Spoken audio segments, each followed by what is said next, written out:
History को अगर एक सिंपल सेंटेंस में समझना हो तो कहा जा सकता है कि हिस्ट्री पास्ट का सिस्टमैटिक स्टडी है। हिस्ट्री, इसकी डेफिनेशन क्या कह सकते हैं? Systematic study of past.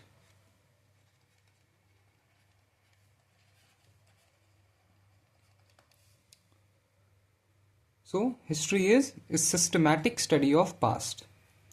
लेकिन ये डेफिनेशन उतनी सिंपल नहीं है जितनी लगती है। हिस्ट्री सिर्फ पुरानी कहानियों का कलेक्शन नहीं है, बल्कि एक स्ट्रक्चर्ड अटेम्प्ट है समझने के लिए कि इंसान ने कैसे इवॉल्व किया, सोसाइटीज़ कैसे बनी, इवेंट्स ने कैसे फ्यूचर को शेप किया। ओके, सो बेसिकली हम किन किन चीज़ों से डील कर रहे होते हैं जब हम हिस्ट्री को पढ़ते हैं? हम डील कर रहे होते हैं सबसे पहला क्या? Evolution of human being. दूसरा होता है evolution of society. Evolution of society. और तीसरा होता है events that shaped our society. Shaped our society. ये तीन चीजें मिलके हिस्ट्री बनती है। ये तीन चीजें मिलके हमारी हिस्ट्री बनाता है। ओके, हिस्ट्री शब्द ग्रीक वर्ड हिस्टोरिया से आता है। ये जो शब्द है हिस्ट्री, ये कहां से आता है अगर ये पूछ लिया जाए तो? ये आता है ग्रीक वर्ड से। ग्रीक वर्ड हिस्टोरिया से। Okay, so history Greek word Historia से आता है। और हिस्टोरिया का क्या मतलब होता है? हिस्टोरिया का मतलब होता है इंक्वायरी या इन्वेस्टिगेशन। हिस्टोरिया का मतलब होता है इंक्वायरी या इन्वेस्टिगेशन।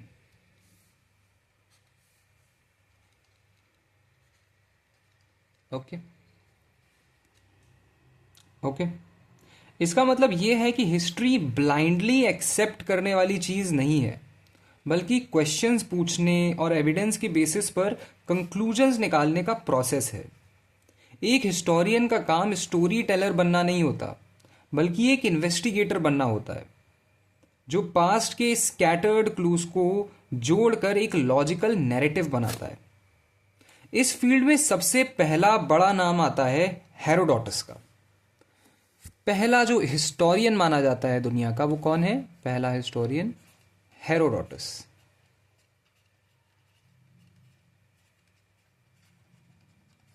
क्या कहते हैं हम हेरोडोटस को? First historian. Historian of the world. ठीक है, हेरोडोटस को हम कहते हैं first historian of the world. उसने अपनी फेमस बुक द हिस्टोरीज में ग्रीको पर्शियन वॉर्स का डिटेल्ड अकाउंट दिया है। सो हेरोडोटस ने जो बुक लिखी है उसका नाम क्या है? हेरोडोटस की बुक का नाम है हिस्टोरीज। HISTORIES। हिस्टोरीज। ओके, हेरोडोटस की पहली बुक। और जो बुक है ये किस चीज के साथ डील करती है? Greco Persian Wars. सही से लिखो इसे, ग्रीको पर्शियन वॉर्स।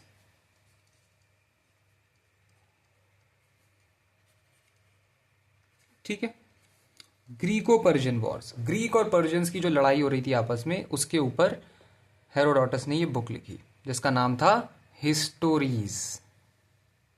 ओके, अगर आई होप ये समझ में आ गया होगा। लेकिन उसकी इंपॉर्टेंस सिर्फ इतनी नहीं है कि उसने इवेंट्स लिखे, बल्कि इसलिए भी है क्योंकि उसने पहली बार सिस्टमैटिकली इवेंट्स को डॉक्यूमेंट करने की कोशिश की। इसके बाद आते हैं लियोपोल्ड वॉन रांक। इसके बाद जो इंसान आता है उसका नाम है, ये जो चीज़ें मैं लिख रहा हूँ ये एग्ज़ाम के लिए बहुत ज़रूरी है इसलिए लिख रहा हूँ, तो आपको भी ये पता होनी चाहिए। इसके बाद जो इंसान आते हैं उनका नाम है लियोपोल्ड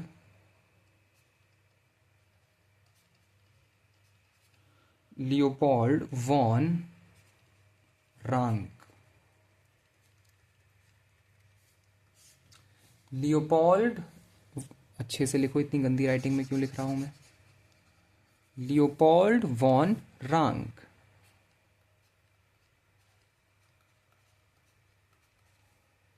वॉन रांक। ओके, इनको फादर ऑफ मॉडर्न हिस्ट्री कहा जाता है। He is known as father of modern history, ये भी आप लिख लो, फादर ऑफ मॉडर्न हिस्ट्री।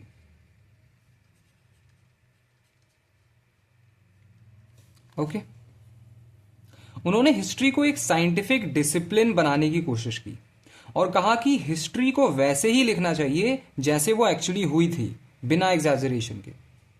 उनका फेमस आइडिया था to show what actually happened. इनका जो एक फेमस आइडिया था, to show what actually happened.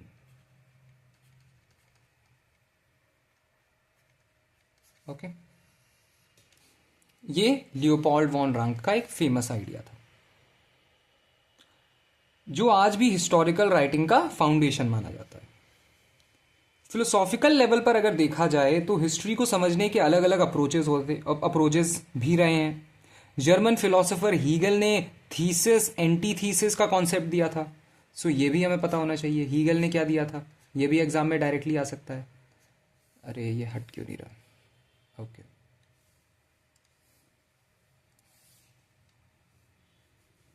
हाँ हट गया।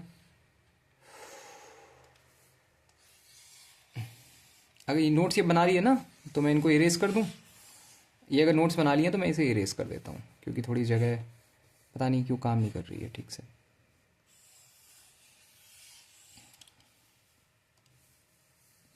अब हीगेल की बात करते हैं। हीगेल का एक इंपॉर्टेंट कॉन्सेप्ट है। हीगेल कौन थे? अभी मैंने बताया हीगेल एक जर्मन फिलोसोफर थे। सो हीगेल, सबसे पहले क्या इनके बारे में हमें पता होना चाहिए, पहली चीज कि ये एक जर्मन फिलोसोफर थे, एक जर्मन फिलोसोफर थे। और दूसरी चीज इनका एक इंपॉर्टेंट कॉन्सेप्ट भी है जिसको हम कहते हैं thesis antithesis synthesis. Thesis antithesis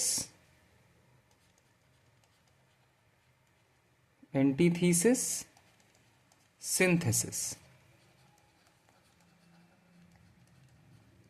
ये हीगेल का एक इंपॉर्टेंट कॉन्सेप्ट है जिसमें उन्होंने बताया कि हिस्ट्री का डायलेक्टिकल प्रोसेस, कि हिस्ट्री एक डायलेक्टिकल प्रोसेस है जहां हर आइडिया का एक अपोजिट आइडिया भी होता है और दोनों मिलकर एक नए आइडिया को क्रिएट करते हैं। थीसिस एंटीथेसिस सिंथेसिस क्या बताता है कि एक आइडिया होता है और इसी आइडिया का एक अपोजिट आइडिया होता है,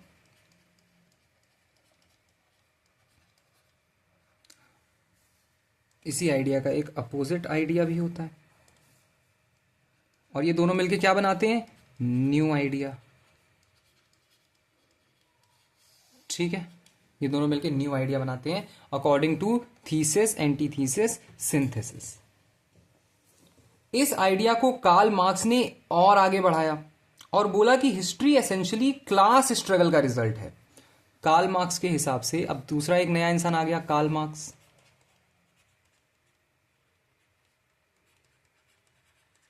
कार्ल मार्क्स के हिसाब से हिस्ट्री एक कार्ल मार्क्स वो इसी आइडिया को आगे बढ़ाते हैं और कहते हैं कि हिस्ट्री एसेंशियली एक क्लास स्ट्रगल का रिजल्ट है।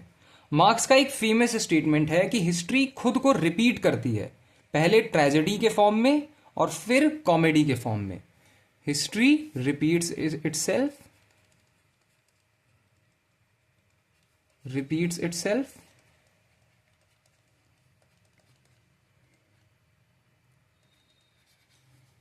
First in the form of tragedy, then in the form of Fars.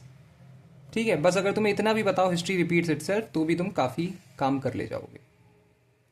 Okay, first in the form of tragedy, then in the form of comedy, farce भी उन्होंने कहा था इसको।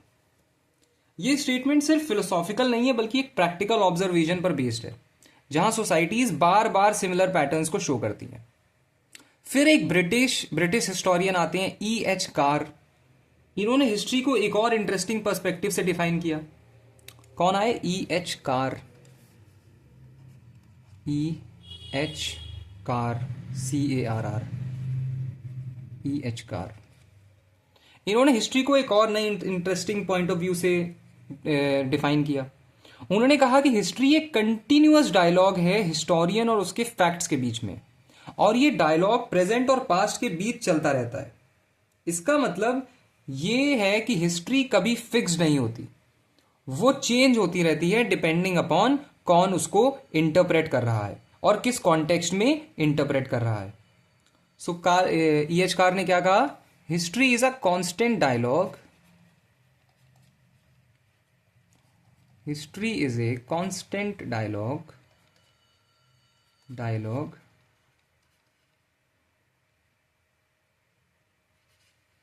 between the historian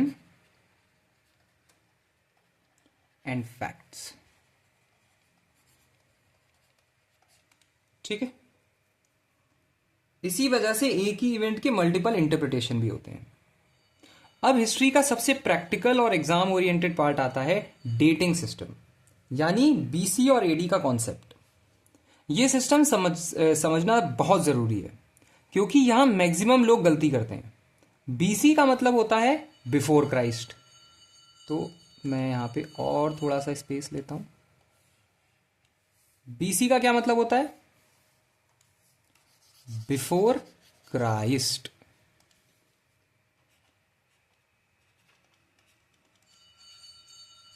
before Christ,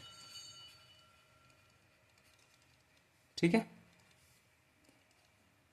BC का मतलब होता है before Christ, और BC जो है वो रिवर्स ऑर्डर में होता है। पहले ये जानो कि BC का मतलब बिफोर क्राइस्ट यानी क्या? यानी जीसस क्राइस्ट के जन्म से पहले का टाइम। बिफोर क्राइस्ट मतलब before the birth of Jesus, ठीक है। AD का मतलब होता है एन्नो डोमिनी, जो एक लैटिन फ्रेज है और इसका मतलब होता है in the year of Lord. जैसे BC एक फ्रेज है वैसे ही होता है AD, इसका मतलब है एन्नो डोमिनी, यानी in the year of Lord.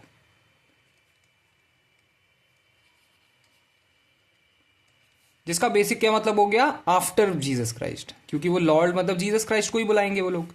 तो आफ्टर द बर्थ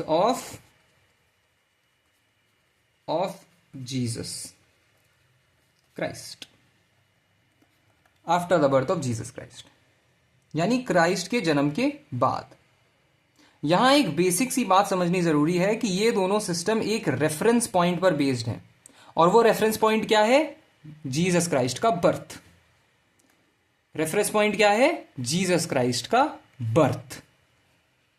ओके, समझ में आ रही है ये बात कि जीसस क्राइस्ट के बर्थ के पहले अगर तुम बात कर रहे हो तो BC हो गया, और जीसस क्राइस्ट के बर्थ के बाद तुम बात कर रहे हो तो AD हो गया।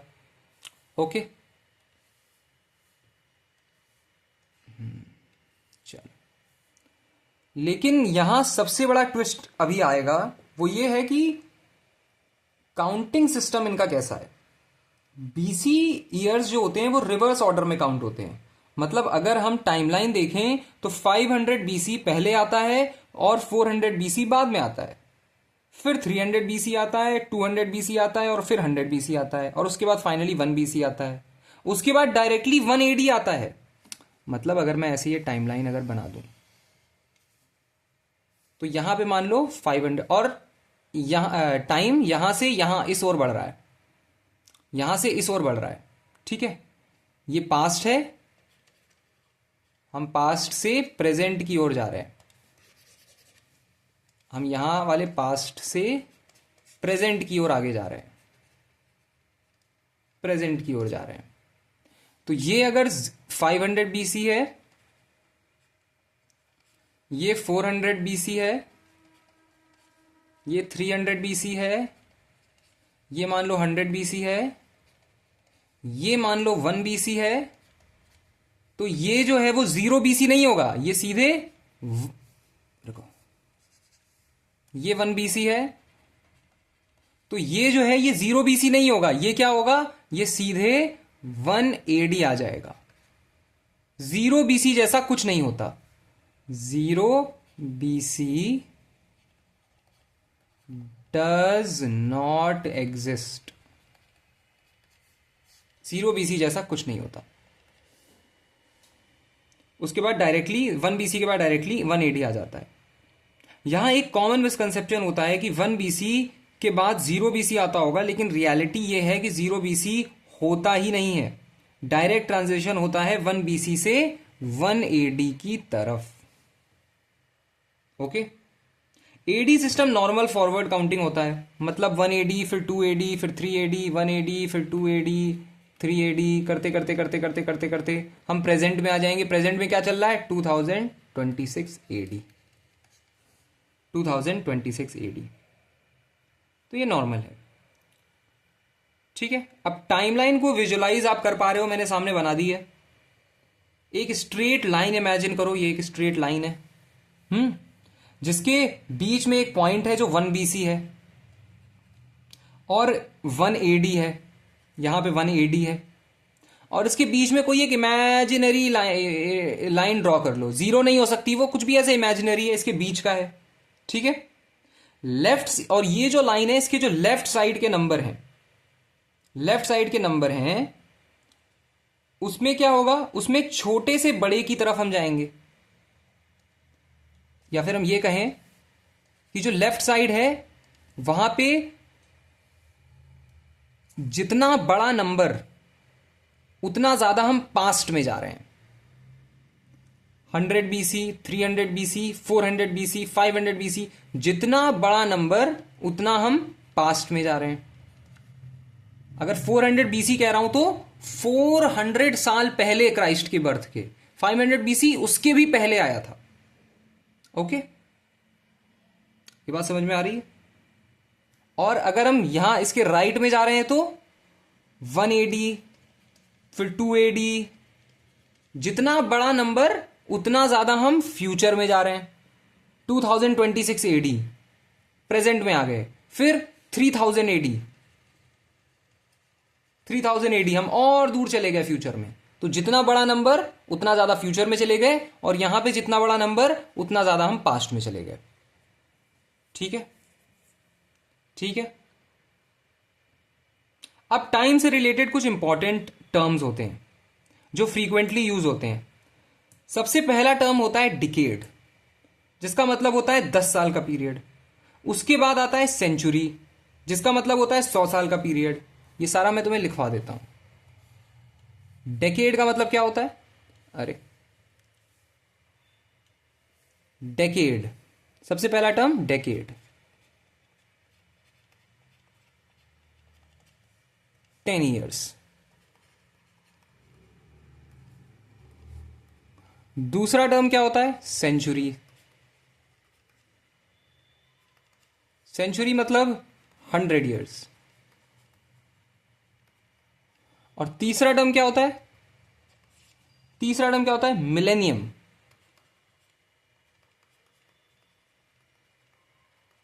मिलेनियम जिसका मतलब होता है 1000 years,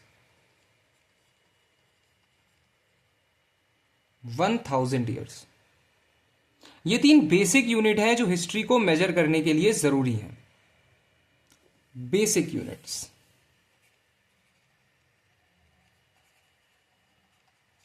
to measure history. Hmm क्योंकि हिस्ट्री में कई बार हमको डायरेक्ट टाइम नहीं पता होता, हमको एग्जैक्ट ईयर नहीं पता होता, तो हम अंदाजा लगाते हैं कि इस डेकेड में हुआ होगा, या इस सेंचुरी में हुआ होगा, या इस मिलेनियम में हुआ होगा। जब हम स्टोन एज में चले जाएंगे तब हमें डायरेक्ट ईयर नहीं पता चलेगा, तो हमें मिलेनियम अंदाजा लगाना होगा कि इस 1000 साल में, है ना, आज से जब लाखों साल पहले की हम बात कर रहे होंगे तब हम अंदाजा लगा रहे होंगे कि किस 1000 साल में हो सकता है। कोई चीज 3.5 लाख साल पहले हुई होगी, या कोई चीज 30 लाख साल पहले हुई होगी, तो हम 30 लाख में डायरेक्टली तो नहीं कह सकते कि 30 लाख 5 साल पहले, ऐसे तो नहीं होगा। हम ये अंदाजा लगा सकते हैं कि 30 लाख साल पहले हुई है या 31 लाख साल पहले हुई है, हम ऐसे अंदाजा लगा सकते हैं, है ना। तो उसके लिए ये हमारे पास पूरा का पूरा सिस्टम है। ओके, सेंचुरी को भी और डिटेल में डिवाइड किया जा सकता है। एक सेंचुरी को 2 हाफ्स में डिवाइड किया जा सकता है, फर्स्ट हाफ और सेकेंड हाफ। सेंचुरी को 2 हाफ में डिवाइड कर लो, फर्स्ट हाफ और सेकेंड हाफ। फर्स्ट हाफ और सेकेंड हाफ यानी 1 से 50 तक, और सेकेंड हाफ यानी 51 से 100 तक। ये डिवीजन कभी कभी क्वेश्चंस में डायरेक्टली पूछा जा सकता है। एक और इंपॉर्टेंट टर्म होता है इसमें जिसको हम कहते हैं सिरका, सिरका या फिर सी, सिरका या फिर सी। ये तब यूज होता है जब एग्जैक्ट डेट हमें ना पता हो। अगर तुम्हें लिखा हुआ दिखाई दे जाए 1500 BC सिरका सी, या फिर तुम्हें दिखाई दे जाए C.1500 BC, तो इसका क्या मतलब है? इसका मतलब है अप्रोक्सीमेटली 1500 BC के आसपास, 1500 BC के आसपास। ये हिस्टोरियन का एक प्रैक्टिकल टूल होता है, उनके पास जब एग्जैक्ट एविडेंस नहीं हो तब वो सी, सिरका का यूज करते हैं। 1500 BC सी, 1500 BC सिरका। अब सबसे कंफ्यूजिंग और इंटरेस्टिंग पार्ट आता है, डेकेड्स ऑफ अ सेंचुरी। लोग यहां सबसे ज्यादा गलती करते हैं। फॉर एग्जाम्पल, अगर हम 20th सेंचुरी की बात करें तो लॉजिकली लोग सोचते हैं कि 1900 से स्टार्ट होती होगी, लेकिन ये गलत है। 20th सेंचुरी एक्चुअली 1901 से स्टार्ट होती है और 2000 तक चलती है। इसका सिंपल रीजन है कि फर्स्ट सेंचुरी 1 से स्टार्ट होती है। देखो, फर्स्ट सेंचुरी कब से स्टार्ट हुई? ये नीचे क्यों नहीं जा रहा? अरे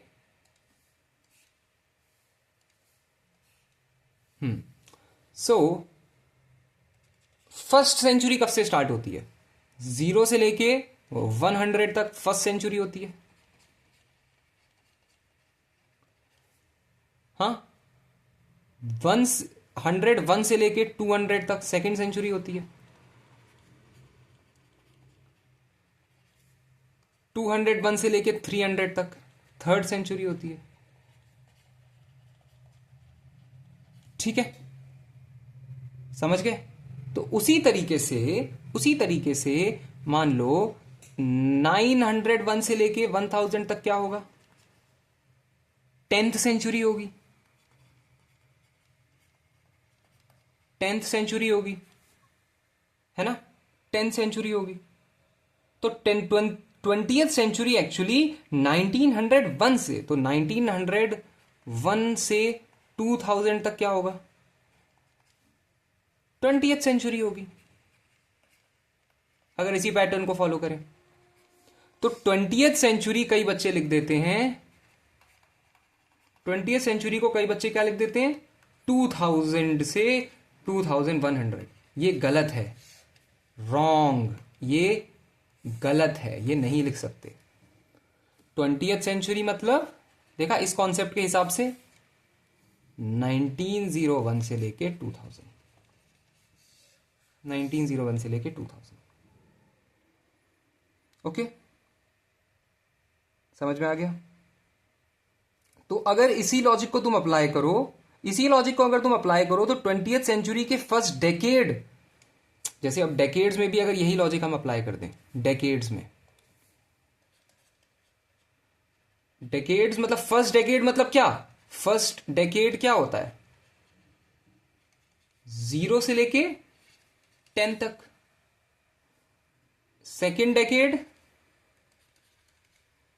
11 से लेके 20 तक, थर्ड डेकेड 21 से लेके 30 तक, तो फिर नाइन्थ डेकेड क्या होगा? नाइन्थ डेकेड बताओ क्या होगा? 81 से लेके 90 तक। समझे? तो जो लॉजिक इस सेंचुरी में अप्लाई हो रहा है वही लॉजिक डेकेड में भी अप्लाई होगा, सेम लॉजिक डेकेड में भी अप्लाई होगा। ओके, तो अगर ओवरऑल देखा जाए तो हिस्ट्री सिर्फ डेट्स या इवेंट्स याद रखने का सब्जेक्ट नहीं होता, ये एक लॉजिकल फ्रेमवर्क है जो टाइम को समझने में मदद करता है।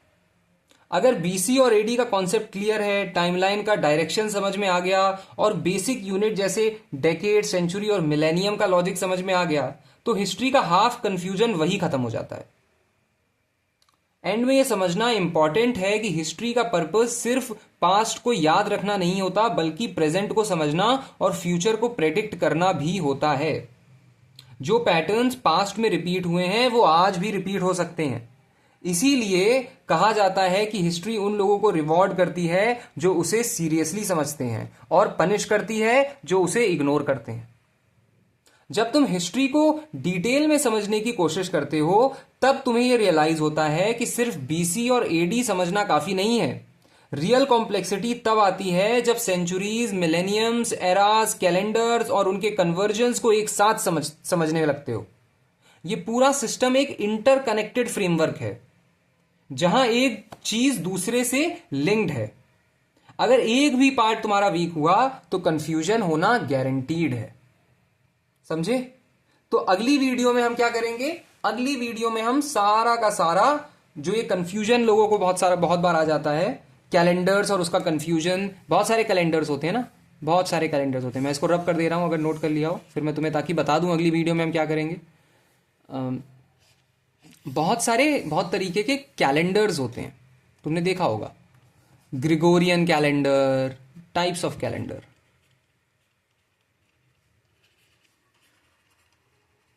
सबके अपने अपने टाइप के कैलेंडर होते हैं। ग्रिगोरियन कैलेंडर या फिर साक कैलेंडर जो कि इंडिया का नेशनल कैलेंडर माना जाता है। हिजर कैलेंडर, हिजरी, ऐसे बहुत सारे होते हैं। ये मुस्लिम्स का होता है। ऐसे बहुत सारे होते हैं। तो हम उनका कन्वर्जन देखेंगे कि एक कैलेंडर से दूसरे कैलेंडर में हम टाइम कैसे कन्वर्ट करते हैं। अगर तुम्हें साक कैलेंडर का कोई टाइम ग्रिगोरियन में कन्वर्ट करना हो तो कैसे करोगे, ये चीज हम देखेंगे अगली वीडियो में। तो इस प्लेलिस्ट को पूरा फॉलो करना, तुम्हारी काफी हेल्प हो जाएगी हिस्ट्री की। इंडियन हिस्ट्री तुम्हारी पूरी कंप्लीट हो जाएगी। ओके, तो मिलते हैं अगली वीडियो में।